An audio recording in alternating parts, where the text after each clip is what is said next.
As the chaotic energy of the midnight proposal gradually settles in the Romano apartment, the script of One Day at a Time gracefully transitions into the bright light of a new day, shifting focus from Anne's romantic crossroads to the vibrant aspirations and frustrations of her eldest daughter, Julie. This movement into Part 3 reveals one of the episode's most poignant and socially resonant threads, Julie's deep yearning for a better life, symbolized by her desire to attend the prestigious private school Armsby Hall alongside her wealthy friend, Beverly.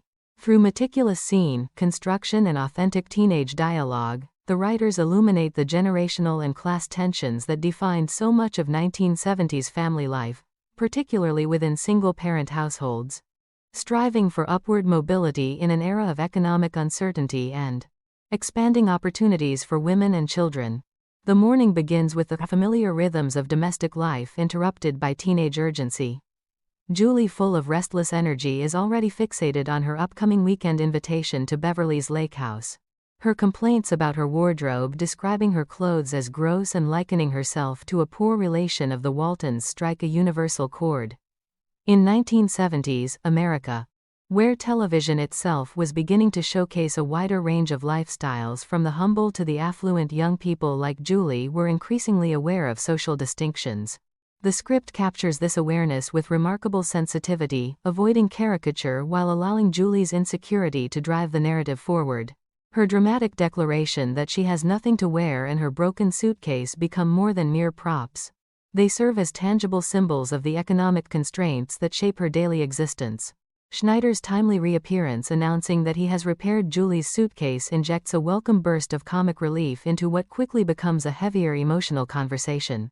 His cheerful "Can elephants Gerald dance" quip exemplifies his role as the building's eccentric heart, always ready with a helping hand and a terrible pun. Yet even this light moment underscores the family's reliance on informal networks of support. A common reality for working-class and middle-class families navigating life without substantial financial cushions. Anne's appreciation for Schneider's practical kindness contrasts sharply with Julie's growing dissatisfaction, highlighting the different priorities between mother and daughter. Where Anne values resourcefulness and making do, Julie dreams of belonging to a world of mink coats and lake houses. The core of this section unfolds in a series of increasingly intense mother-daughter exchanges that form the emotional backbone of the episode. Julie reveals her ultimate desire to attend Armsby Hall, the most expensive private school in Indianapolis, where her best friend Beverly is enrolled. The tuition figure of $900 per semester lands like a thunderclap in the modest Romano household. The script excels here, in its unflinching portrayal of financial reality. Anne, who has been surviving on temporary jobs and careful budgeting, is visibly stunned. Her response, noting that she nearly threw up when first hearing the amount, blends humor with genuine distress, perfectly capturing a single mother's perpetual calculation of needs versus wants. This moment resonates deeply because it reflects the broader economic landscape of the 1970s, a decade marked by inflation, recession, fears, and the growing awareness that education represented one of the few reliable pathways to social advancement. Julie's passionate advocacy for Armsby Hall is portrayed with both sympathy and nuance. She argues convincingly that private schools offer smaller classes, individual attention, and superior education, points that many parents today would readily acknowledge. Her assertion that her current public school's history textbook ends in 1950, leaving her ignorant of events like the Korean War until seeing MASH, serves as a subtle critique of underfunded public education systems during that era. Yet the script wisely avoids turning Julie into an unlikable social climber. Instead, it presents her desires as natural outgrowths of teenage identity formation. In an age when the American dream was being redefined through education and aspiration, Julie's longing to study alongside Beverly represents her hunger for equality of opportunity and social acceptance. Her declaration that attending Armsby Hall is more than anything I've ever wanted in my whole life carries the earnest intensity of youth, a force that parents like Anne must navigate with both wisdom and firmness. Barbara, the younger and more sarcastic sister, provides crucial counterbalance throughout these scenes.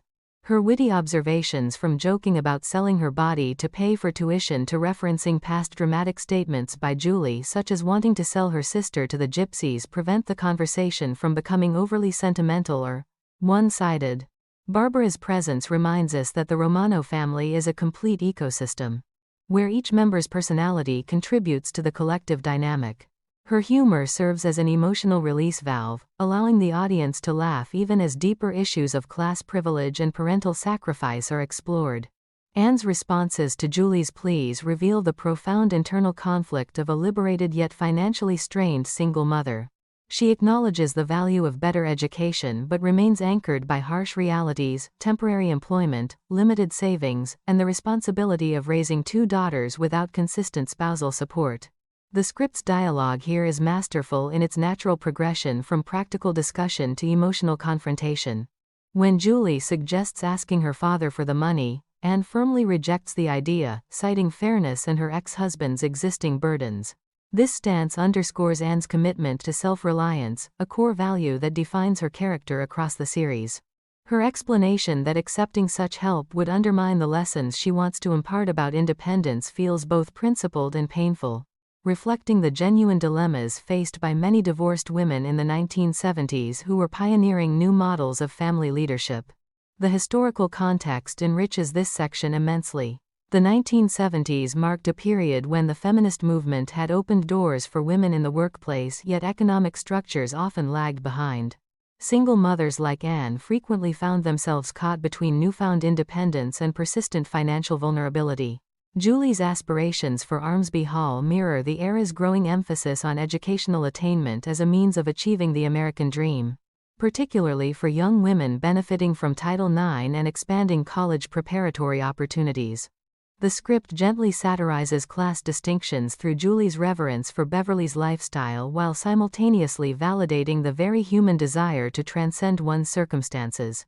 As the conversation intensifies, Julie's frustration boils over into accusations that feel both childish and heartbreakingly sincere.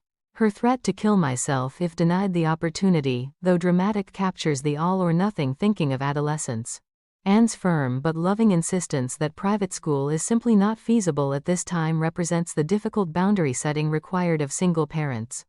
These exchanges are rich with subtext. The pain of wanting more for one's children than one can currently provide, the tension between shielding them from harsh realities and preparing them for the world, and the delicate negotiation of parental authority in an era that increasingly encouraged open family dialogue. Throughout this portion of the script, the writing demonstrates exceptional command of emotional pacing. Light moments such as references to outdated clothing and Schneider's suitcase repair intersperse with heavier discussions about money and self-worth, creating a rhythm that mirrors real family life. The apartment itself, with its mentions of vacuuming grocery budgets of $23 and power outages, becomes a character that reinforces the family's modest means. These details ground the story in authenticity, making Julie's dream of Armsby Hall feel both ambitious and poignant. Thematically, Julie's dream explores the intersection of personal aspiration and familial duty. It asks profound questions about what constitutes a better life, and who bears responsibility for providing it. The show's gentle humor never undermines the seriousness of these inquiries. Instead, it humanizes them, allowing viewers to empathize with both Julie's youthful idealism and Anne's pragmatic wisdom. David's earlier proposal and offer of support linger in the background, creating subtle dramatic irony as the family grapples with issues of financial dependence and pride. In terms of character development, this section deepens our understanding of Julie as more than a typical sitcom teenager. She emerges as a complex young woman navigating social ambition, loyalty to her best friend Beverly, and love for her mother. Her bond with Beverly, though occasionally critiqued as snobbish by others, represents the deep importance of friendship during formative years. Meanwhile, Anne's steadfast refusal to compromise her principles, even at the cost of temporarily disappointing her daughter, reinforces her role as a moral compass for the family. The performances implied by the sharp overlapping dialogue would have been a joy to watch. One can envision the actresses delivering these lines with perfect comedic timing and emotional authenticity, the exasperated sighs, the passionate outbursts, and the moments of quiet reflection that make One Day at a Time such an enduring classic. The writing respects its audience by presenting multifaceted characters who are neither wholly right nor wrong, but simply human in their struggles and desires. As this part of the episode builds toward further conflict, it masterfully sets the stage for David's generous but complicated intervention. Julie's dream of Armsby Hall becomes not just a plot point but a lens through which larger societal issues are examined: the pursuit of excellence in education, the impact of economic disparity on family relationships, and the evolving definition of success in post-60s America. The script handles these weighty themes with the show's signature blend of warmth and wit, ensuring that even the most challenging conversations remain engaging and ultimately hopeful. In conclusion, this section stands as a testament to the brilliance of One Day at a Time, in portraying the intimate dramas of everyday life. Julie's desire for Armsby Hall and a better life encapsulates the hopes of a new generation emerging from the shadow of divorce and economic limitation. Through thoughtful writing, rich character work, and keen social observation, the episode reminds us that growing up and raising children in the 1970s was a journey filled with both obstacles and profound possibilities. The Romano family's navigation of these dreams continues to offer timeless lessons about love, sacrifice, and the delicate art of holding on to aspiration while staying grounded in reality.